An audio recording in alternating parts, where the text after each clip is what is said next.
Welcome back to Rookie Watch. I'm your host, Nose. It's week 1 of the 2028 season, season 2 in the series, and our new subject, Erik Lamb, is set for his NFL debut on Monday Night Football. They do this Monday night doubleheader in week 1, and it seems like the Broncos are in that game like almost every year, at least recently. Obviously, they want to choose from West Coast teams because it's so late, and then they want to choose ones that aren't necessarily good enough that they want to put them in the actual primetime slot in week 1. And that still tracks here because neither of these teams have had a whole lot of success in the past few years.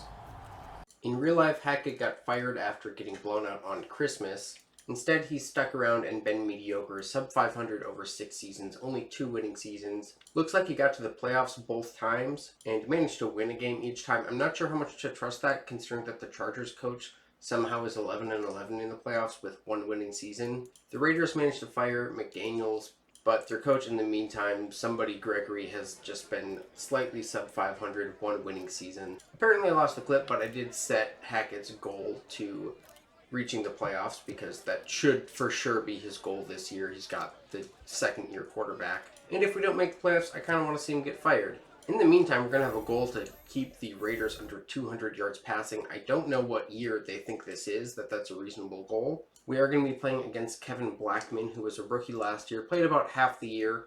Daniel Jones played the other half. Wasn't particularly good. We'll see how he looks today after some development. He's got some legs on him, but not a very accurate quarterback. They'll probably look to lean on Josh Jacobs.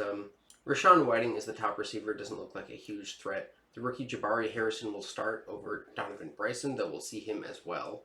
Lots of internet arguments about whether Harrison is that good or if he just got bubbled up to the top in a weak class. Shelton's a pretty good tight end.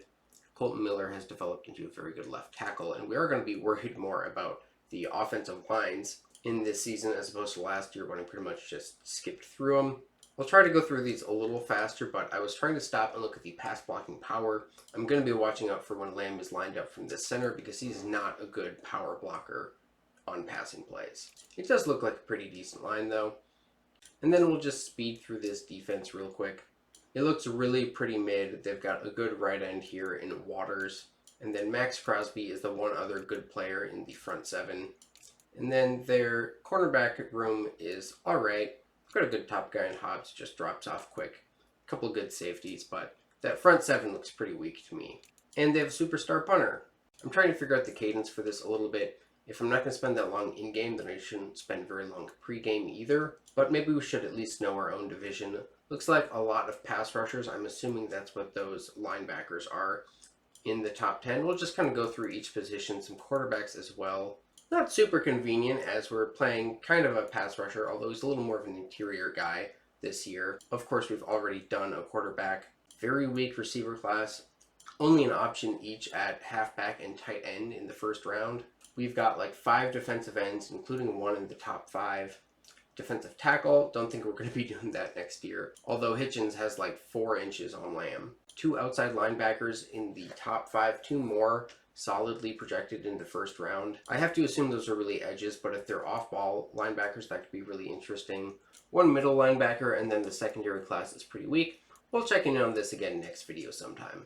You can put that in the back of your minds though, because game time is here. The Raiders start with the ball at home. Lamb's in the backfield right away and completely misses Jacobs. 2nd down, and he's going to let Jacobs run right into him this time. Better play, and it's going to be 3rd and 8. Good first pass rush rep from Lamb. Blackman dumps it off, and it's going to be 4th down. Great start. Never mind, we committed a penalty on the punt. A big run has the Raiders at midfield. Lamb coming through, but Blackman gets it away. Raiders would pick up the 1st down. 3rd and 10 now after a couple of incompletions. Lamb coming through. Blackman trying to escape, and he does not. That's the first NFL sack for Erik Lamb, and it comes on the very first drive. Let's watch this a couple more times. Blackman's a speedy guy, and Lamb is not known for things such as speed or agility, anything having to do with the confluence of time and motion. But he wraps him up there. Broncos can't do anything with it and punt. Raiders are threatening to do the same thing now. It's 3rd and 8. Interior pressure once more, but Blackman's going to get it away. Tackle made, but they're going to give him the first. And that's pretty much what the whole drive has looked like. The offensive line isn't playing particularly well, but there's been underneath stuff open. Now towards the end zone, and Surtain knocks that away at the last moment. Get used to seeing that. Good blocking, good coverage on this play. Blackman takes off, he's got some space, and he's going to be taken down by Simmons just short of the goal line. But after 2 stops of Josh Jacobs, Randy Davis, the fullback, pounds it in. Denver got into the red zone but had to settle for 3. 3rd and 1 at midfield for the Raiders now. Blackman to throw. Lamb coming through the middle. He somehow gets it away, but it's knocked away from Harrison by Surtain, and that's a tough matchup for a rookie. Into the second half now. Broncos have punted twice since we last checked in. It's another 3rd and short for the Raiders. They're going to run it, and that's swallowed up by Ojabo. Lamb soaked up what looked like an unintentional double team, and Ojabo did the rest. We're well into the 3rd quarter, and the Broncos still only have 3 points on the board. 3rd and 12 for the Raiders. Lamb coming in hot up the middle. Blackman will just chuck it to the sideline. And finally, the Broncos are on the board. The whole drive was only 5 plays. Granted, there was a 15-yard penalty in there. Lamb coming up the middle again, but cannot get outside. He does not have that kind of speed. And Blackman will fight forward for a first down. 3rd and 5, Raiders trying to get the lead back. Lamb is stonewalled, and Blackman just totally misses his target. And now, after being nearly worthless for about 70% of the game, the Broncos offense scores on back-to-back drives. So the Raiders now really need to get something. They're down 2 scores. This screenplay is completely blown up. Jacobs should have let that one hit the ground. He made it even worse. Lamb cleans it up, and that's going to be his first career TFL. Loss of 10, that could be a drive killer. Blackman looking to throw. Tries to step up, and the hole is clogged. That's Lamb there again.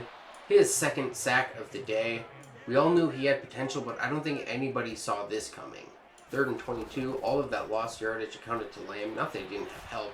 He's double teamed now, and Terrell Posey's going to knock this one away from Rashawn Whiting. He was the number 3 overall pick last year. Denver wouldn't score either. Raiders have the ball back a little under 6 minutes. Lamb gets through. He's picked up by Jacobs. Blackman escapes for a moment, but the play is cleaned up. No gain. 3rd and 11, Blackman in the empty. Good blocking, but good coverage. Blackman's going to scramble. He's taken down by Murray and Lamb. Lamb got totally knocked off the play, but recovered to clean up. However, the Raiders will go for it on 4th and 5 for obvious reasons. Looking to throw. They're going to get it here. Not very good coverage. I think that was Diablo. Later on the same drive, the Raiders have been picking up yards, but don't seem to be displaying the sense of urgency you'd like to see. Lamb coming through, chasing, and he's going to bring down Blackman. Really thought the quarterback should have just taken off and run there. He certainly could have escaped Lamb. Maybe he thinks that the big guy is even slower than that. Whatever the case, result of the play is the rookie's 3rd sack of the day. It's going to be 4th and 8 at the 2-minute warning. Lamb coming through once more, and Posey knocks it away. Good coverage. And from there, the Broncos offense can run out the clock. This game is over. Denver's starting 1-0. After a game with only about 500 combined yards of offense, it felt like about 200. There goes Lamb waving goodbye to the Vegas crowd. Well, we got very used to shootouts with Chris Hargrove and the Jets. This was the polar opposite of that. Pulling away the veil a little, this was actually the 2nd time I played this game, because the first time I had to stop partway through, pause the recording, and then played the rest of the game without actually unpausing the recording. Maybe in like week 11, I'd just keep that and say, hey, this is what happened, but certainly didn't want that for the first game.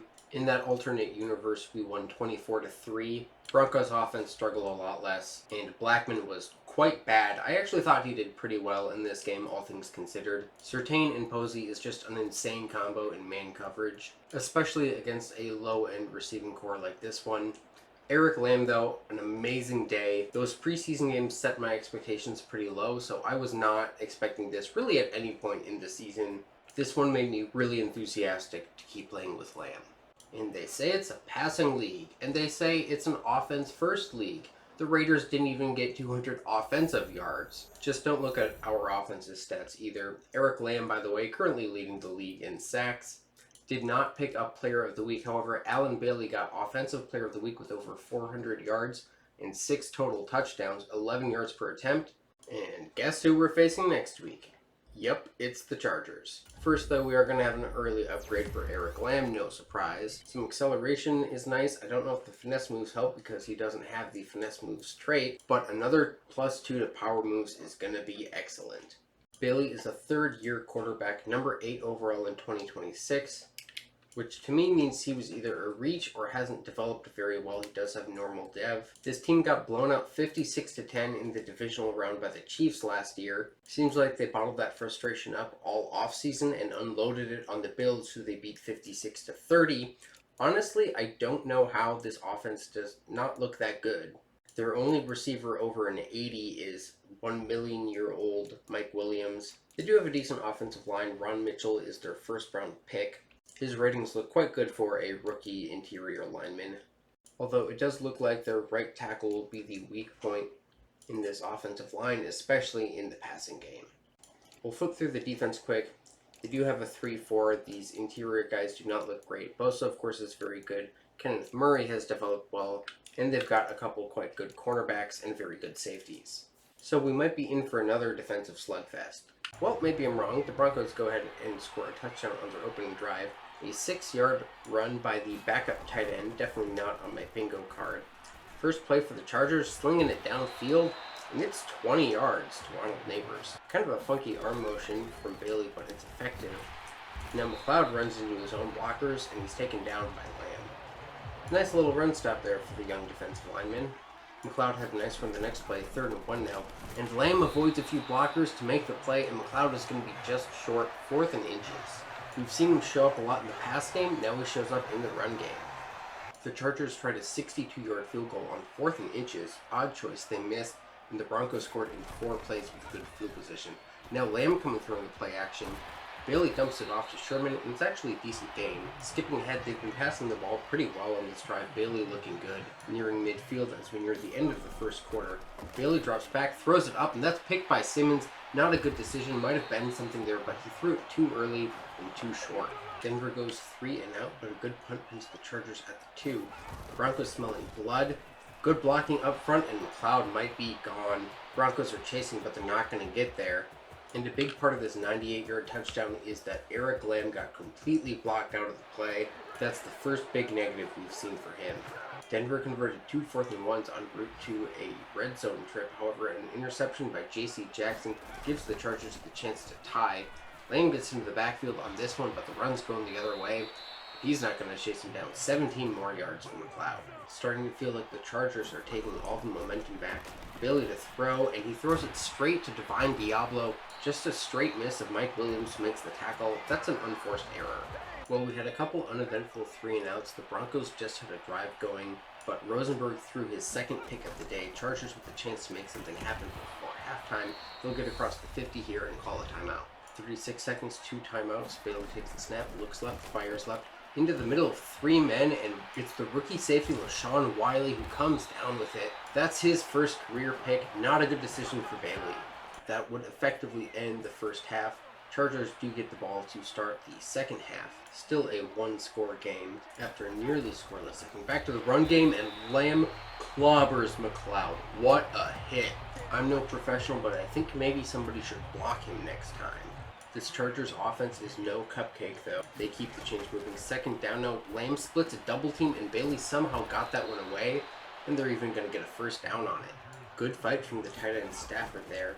Lamb coming up the middle again, and Bailey just throws this one into the dirt. It hasn't shown up on every play, but Bailey's starting to look a little rattled back there. Scrambling to the left, had plenty of space in front of him, and he's going to take a huge sack as a result. Also 14.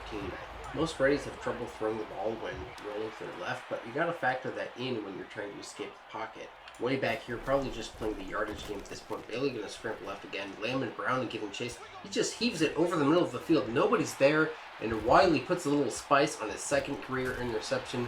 That didn't look necessary at all, but I guess it looked cool. Next time though, maybe catch it without the spin, see if you can return it a little further. The offense is not complaining though. They're cheering, coming onto the field, waving the defense to the bench. The Broncos add a field goal. It's a 2-score game again. But the Chargers have gotten a drive of their own going. 5.5 to go here in the third. Lamb coming up the middle, and this time Bailey gets it away. Better decision than some he's made today, and a good off-platform throw. Soon after, it's 3rd and 3, empty set for Bailey. Takes the snap, and he's going to bail in the pocket early. Thought he had guys open, but now it's just thrown away and no punt.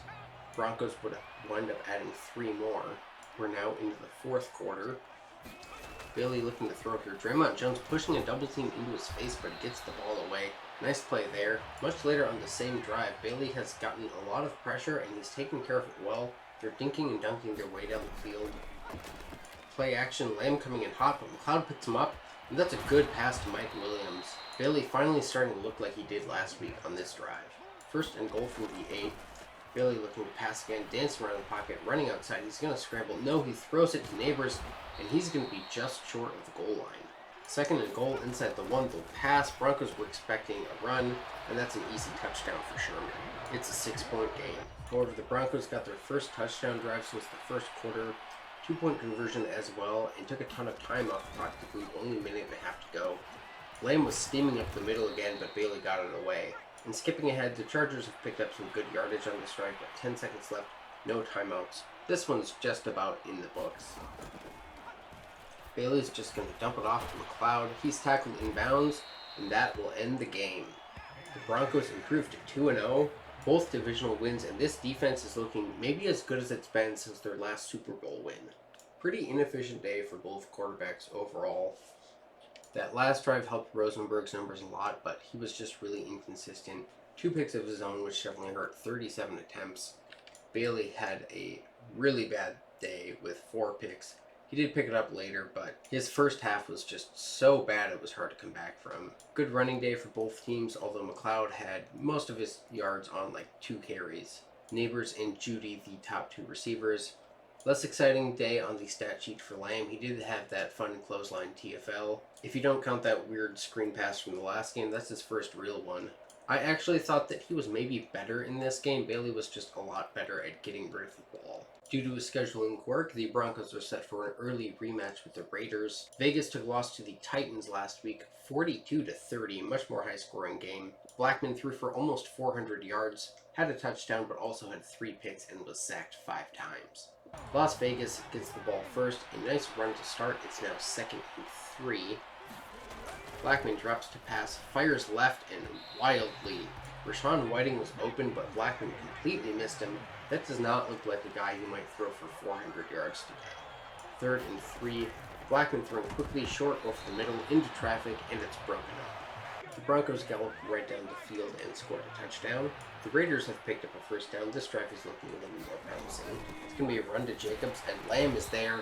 Good wrap-up tackle, and the Raiders will lose a yard. 3rd and 12. Blackman fires left and completely misses Bryson. Denver punts it right back, but that's the second really bad miss we've seen from Blackman. He's going to scramble now. A couple of linebackers appear to be spying, but late to react, and he's going to pick up a first down. Best drive yet for the Raiders, but it's going to be 3rd and 1 now. Play fake for Blackman. Where is that throw going? Blackman has not looked sharp today. He's looked quite dull, in fact, like an absolute Kevin. But the Raiders are winning these special teams tug of war. They've got it in plus territory. Pressure coming, and he throws it right to Finley. Wanted Shelton, but just an offline throw, and it's right into the arms of the linebacker. Denver finally makes it a 2-score game, but I'm not that happy about it because they kicked a field goal from the 1-yard line. Raiders have started to get a drive going, pressure coming, and he just threw that at someone who wasn't looking. 2nd and 10 now. We'll swing it out to Jacobs, and that ball is on the ground, bounces around a bit, and Baron Browning dives on it. It's Broncos football, but this one is going to go to the booth for review, and they're pretty quickly going to overturn it. That was pretty clear on review. 3rd and 10 now for the Raiders. Blackman immediately throws it up for Whiting, and that was a terrible decision. Posey had all the position on that one. He comes down with it, and they're barely going to have to move the chains. Denver managed a whopping 4 yards, but it is enough to kick a field goal. 13-0 now. The Raiders will start with a handoff. Lamb is there, can't make the play, but it's cleaned up by his teammates. Now 3rd and 7. Lamb is coming through. Blackman incomplete.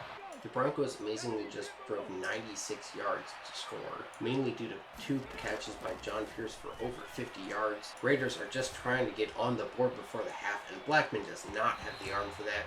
It's going to be 20-0 Broncos going into halftime. But the shutout may not last long. Denver starts the second half by throwing a pick. It's Trayvon Moehrig after a couple runs. The Raiders are in the red zone for the first time. They're going to pick up a first down on third down here as well. Not quite first and goal here. Blackman to throw, firing, Whiting, fighting, touchdown Raiders. They're on the board. No shutout today. The Broncos do nothing and punt again. Be glad you're only watching the defense. But now Blackman seems to be getting more comfortable back there. That's a good throw, and it has him across midfield. First and 10. It'll be a run to Jacobs. Lamb back there, but maybe a little over pursuit, and he can't make the play. 3rd and 5. Lamb almost got there from the backside of the screenplay, but instead Jacobs is going to get a ton. 18 yards and a first down. The Raiders are moving now. Blackman to throw again. Lamb just pushed somebody to the ground, but Whiting has a first down, up to the 11 once more. That Broncos offense better be scheming up some new plays on the sideline, as Blackman is going to tuck and run. Takes a shot from Finley. He lost the ball. Ojabo's got it. No review on this one. That is a fumble. And the Broncos do pretty much nothing with it, but at least they punt, and the Raiders are back in their own territory. 2nd and 10 from the 37 now. Blackman doesn't like what he sees. He's going to scramble. He's got a first down, stood up and lost the football, recovered by Simmons. I think it was Caleb Farley that ripped it out. And now the Broncos will have it in plus territory again. The Broncos had 4th and 4 from the 41 and punted. It was a touchback. Somebody please fire Nathaniel Hackett into the sun. Lamb steaming up the middle, but Blackman gets this one away. His pocket presence has looked good at times today. He fires to Jacobs on 2nd down. That's tipped away by Wiley, a good play. 3rd and 6 now, looking to pass, good coverage downfield. Tries to escape, and he's cut down by Erik Lamb. First sack of the day, 4th of the season, and all of them are on Kevin Blackman. Unlucky timing for the young quarterback. Lamb won his engagement just as Blackman decided to scramble. That low hit is not a good look. They made that hit illegal on quarterbacks, but I guess he counts as a runner here. Not especially hard, but it is low. Raiders will punt. Denver does manage to get back in the end zone. They failed the 2-point conversion, but it probably doesn't matter at this point. Blackman to throw, fires over the middle. Buddy, when your receivers are running crossing routes, you have to wait for them to cross each other before you throw the ball. Otherwise, they're going to run into each other like that. Blackman to throw again. He's got time. Throws outside, and it's not quite going to be a first down. Probably could have been if the throw wasn't so late. They did end up getting it there, but it's 2nd and 16 after a holding penalty. Blackman under center, he will throw. Lamb coming through. Blackman trying to escape, but Lamb drags him down. Sack number 2 on the day, 5 on the year. It's 4th and 22. Raiders trying to go for this, of course. He just throws it up, and Posey's easily going to knock that one away. He had position on Whiting. But I swear to you, I think the Broncos offense has started with the ball in plus territory 3 times this half, and they've gotten no first downs and like 6 points to show for it. 29-7 now though, 3 minutes to go. Plenty of space for Blackman to scramble on this, and Lamb blasts him. He didn't see that coming. The ball's out. It's right into the hands of Parker Finley. He's got to land the end zone, but it's going to be knocked out at the 3. 3rd fumble of the game for Kevin Blackman. At times he's showed a lot of promise, and at other times he's just showed why his name is Kevin. Sorry to the Kevins out there, but watching this play, Lamb is actually knocked back to the ground, gets back up and chases down the much faster Blackman and forces the fumble. You really can't make this up. Las Vegas committed a penalty that put the ball at the 1-yard line, and it still took 3 plays for the Broncos to get in, but it's 36-7 now. The rest of this just formality. Nice off-platform throw from Blackman, but it doesn't go very far. 4th and 12, this play could officially end it. Just hoping for no injuries on this play. Blackman's got the ball, throws it quickly, and it's almost picked by Justin Simmons. That's going to be your ball game. The Broncos moved to 3-0, the Raiders to 0-3. The Raiders at least broke 200 yards of offense in this game. Only 356 for the Broncos, which is just under 10 yards per point. I don't know what is normal, but that seems low. Rosenberg's final stat line looks okay, but he's not efficient and horrifically inconsistent. Blackman was also horrifically inconsistent, but often just horrific. Not a good day running the ball for either side. I did notice John Pierce flash a lot during the simming. Kind of surprised he didn't have more than that. And if we scroll way down, the Raiders' first-round pick, Jabari Harrison, 1 catch for 6 yards, gives him a total of 2 for 14 against us on the season. And then another very good game for Lamb. 2 more sacks, a TFL, and his first forced fumble. We'll see if he can repeat this against anybody other than the Las Vegas Raiders. John Pierce did just get an upgrade, and I wanted to point out his medium and deep route running are horrible. He just got +2 to the medium route running as well. This is a guy who came into the league as a slot receiver, and the CPU said, we're not going to upgrade anything else. In the last game for this video, we're going to take on the Dolphins. We'll get into that shortly. Before the game, the media wants to know if Rosenberg is the reason for the team's hot start. Not really.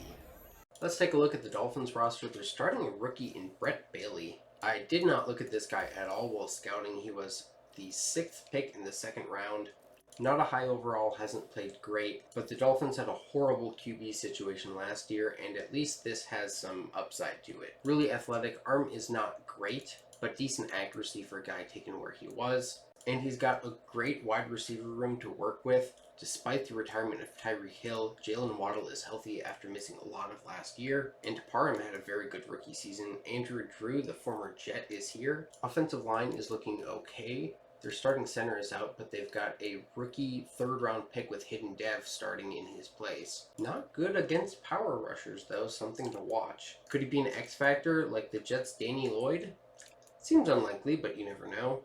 This front 7 looks pretty good. Booth is the only player that I really like on the interior, but Joel Jeffers seems to play really well. They've got Leighton Vander Esch and of course Jalen Phillips. Cornerbacks are not good, we'll go back to them in a second, but they've got very good safeties. Real quick, can somebody explain to me how the Dolphins have a 58 overall superstar left tackle who has like no playing time? He has 11 snaps. Did he get 489 snaps in preseason? Why is his dev not hidden? Maybe he was undrafted? Did they not show us hidden? I don't know, man. Back to the cornerback room for a minute. You may remember that Josh Divins was their 1st round pick. Extremely athletic, very much a zone corner. His cover skills definitely need some polish, but he's got the day 1 starter tag, so he's actually starting ahead of all these guys. He's the CB1.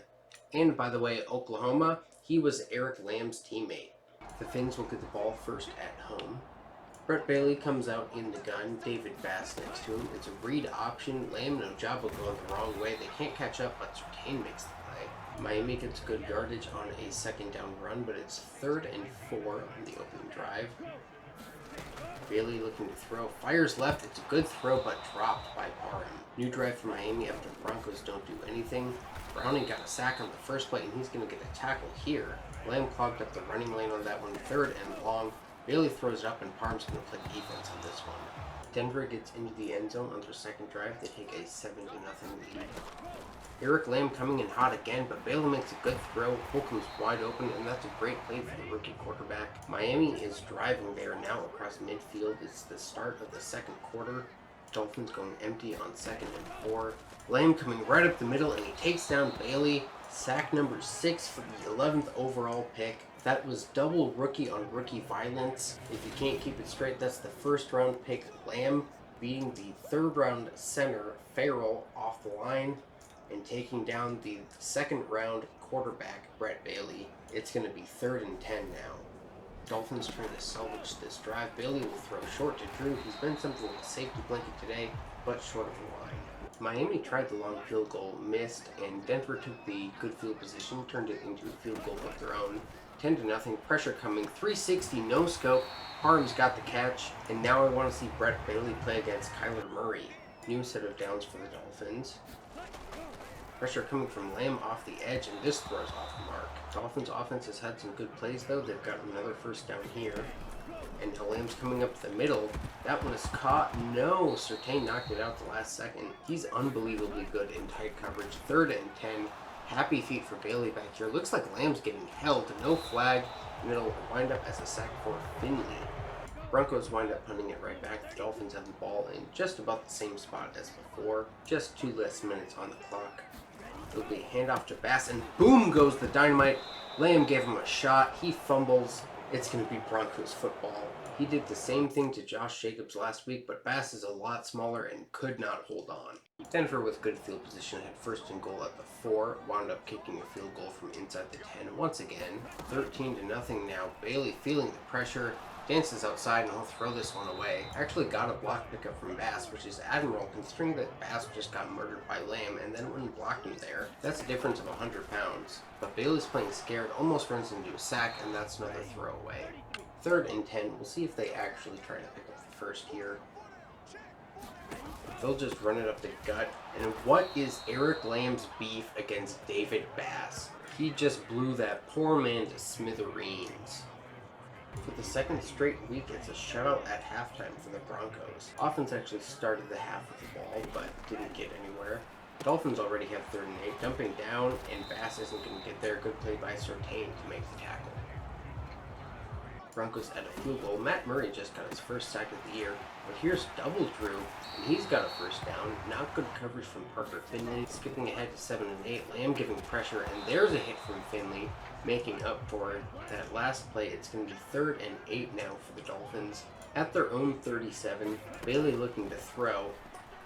Will fire to Waddle, but Posey knocks it out. Unfortunately, the Broncos offense is back in the glue-eating stage of the game. They went backwards 8 yards. And between the 2 punts, Miami actually net 10 yards. Play fake for Bailey. Lamb barreling down, but he gets it away, and Waddle comes back to make the catch. Great play to get the ball away. Great play to bail him out. Bailey made another really nice play to get into the red zone, but now Sean Holcomb is out of the game. It's 3rd and 8. Lamb coming up the middle. Nowhere to go for Bailey, and he is sacked. Number 2 on the game for Lamb, number 7 on the season. That'll keep it a 2-score game. Denver just drove the whole length of the field for a score, increased their yardage on the game by about 44%. Holcomb's back in the game, but this one's going to go to Waddle for a first down. No, not quite. It's still only a 3-score game technically, not even 2 touchdowns. Happy feet for Billy. He runs right into Baron Browning and off of him, and now Caleb Farley can't make the tackle. Looking for downfield blocks, he's not getting them. If he had, that might have been a touchdown for Brett Bailey. Unfortunately, the Dolphins now stalling on the next set of downs. Not going to try the field goal yet. They want the touchdown. I get that, but I don't know that that's going to get you a first down. I think that was a panic throw. And it turns out that was Miami's last chance. The Broncos ran through the last 6.5 minutes of game clock. So 22-3 is your final score. Only 133 total yards for the Dolphins. It really did feel like more than that, but I think the Broncos had a lot of time of possession in this one, plus 5 sacks. This really seems like on-brand football for the Denver Broncos over basically since Peyton Manning retired, I guess. Great defense masking a putrid offense. Some pretty ugly, low-scoring games. That's what we saw in real life under Hackett as well. And believe it or not, Rosenberg actually had an even worse day than Bailey. Bailey seemed decent for his accuracy, actually. Parham had that really bad drop on their first drive, which did not help him out. But generally, being a low-rated scrambler rookie is just not going to be a good time. Rosenberg, man, that's just terrible. He's got a good receiving room. He really just leaned on Javonte Williams, which I guess worked out, but this offense needs to figure it out. Jalen Phillips had a really good game as well, a lot of tackles. Of course, we're focusing on Lamb. 2 more sacks, 2 more TFLs, another 6-tackle game, and another forced fumble. We came out and got the job done. Everybody chipped in. Yeah, sure thing, Tommy. We've got an upgrade for Patrick Surtain, which is timely. I wanted to talk about him. Up to 99 overall in every category. Like that upgrade a lot as well. His ratings are just insane. But a big part of what's making him so good is that he's got this superstar ability that makes him much better at knockouts on short routes. I think just when he's in man coverage, which is most of the time for us. The game records that as a pass deflection, so he's already got 9 of them, which is ridiculous. I'm pretty sure that should really only be when he bats it out of the air, but obviously it's leading to a couple of incompletions a game. The catches allowed is wrong, by the way. I know he's allowed a few. For whatever reason, I think I remember it doesn't record properly when you actually play the games, only when you sim. Anyways, because he's so good at man coverage, he's so often there and able to have an attempt to knock out the ball, which is why it's happening so much. He's just so sticky in man coverage. Here is the Broncos' schedule for the rest of the season. We're at 4-0, but the offense looks terrible, and we've played against some really weak opposing QB play, and I will talk about that a little more in a minute here. But for now, I just want to say we drew a pretty easy schedule, at least in terms of opposing quarterbacks. Of course, that does happen for teams coming off bad years, We do have an upgrade point for Lamb that I'm going to give him before the end of the video. Most or all of these will just go into Power Rusher. I don't think going into Run Stopper is really going to be worth it for him, unless we get a bunch more than I'm expecting. Only 2 upgrade points isn't a lot, but it does get his power moves up to 84. I went and looked, and that puts him into the top 25 in the league, and you notice a lot of these guys are in the 90s. The ones that aren't are mostly older and have probably hit regression, which to me says if you have high power moves, you're going to produce enough to keep getting upgrades and get that skill up even more. Obviously, Lamb is having a sensational rookie season so far. If you told me that he was going to have 7 sacks in the whole season, I would have been really happy with that, honestly. I had no idea what to expect. Certainly not this. Going back to what I was saying before, we've really been helped by lots of not very good young quarterbacks. Best overall that we've faced is 75. Bailey was only a 70. Brett Bailey, that is. Alan Bailey was a 75. And he probably had the worst game of the guys that we played, but he had no wide receivers. And on that note, we have really, really good coverage skills on this defense. We've got the best corner in the league, probably in the generation, and somehow our number 2 has the potential to be just as good. The question for me is, how long is this going to last? To some extent, it is a video game. We kind of had this with the Jets last year with just crazy offense, even against defenses that were supposed to be good. But we shouldn't have had half our games so far keeping the other team under 200 total yards of offense, unless those teams are bad enough that they're also occasionally doing that against other really good defenses. Now, honestly, if we went in and watched the games that the Raiders had or the Dolphins had, they might play that badly, but it's probably not going to be like that in the sim. For now, though, we have been facing some of the worst quarterbacks in the league. So if this is, in fact, an elite defense, it makes sense to be dominant. 18 teams have a quarterback rated 80 or higher. Rosenberg is not. He's like a 77, I think. So it should be almost a 60% chance of us facing one, except that only 7 of those quarterbacks are in the AFC. In real life, the AFC is pretty stacked at quarterback right now. But among other things, Trevor Lawrence, Lamar Jackson, and Justin Herbert, 3 of the 8 quarterbacks who are in the 90s, have all left the AFC to go to NFC teams. And of course, there's really only one good quarterback in our division. So next episode, the last game will be against Mahomes and the Chiefs. And unfortunately, I'm just not going to have a way to make an assessment before that. Of course, I could sim ahead and try it, but I don't really want to. I won't tell you now because it would spoil what I saw as coming up. But suffice to say, if Mahomes looks like Kevin Blackman, I'm going to make changes to the sliders and keep replaying that game until Mahomes looks like Mahomes. That is enough talking, though. I gotta go to bed. Hope you enjoyed Erik Lamb's debut as much as I did. Till next time, I'm Nose. Have a good one, and I'll see you next time on Rookie Watch.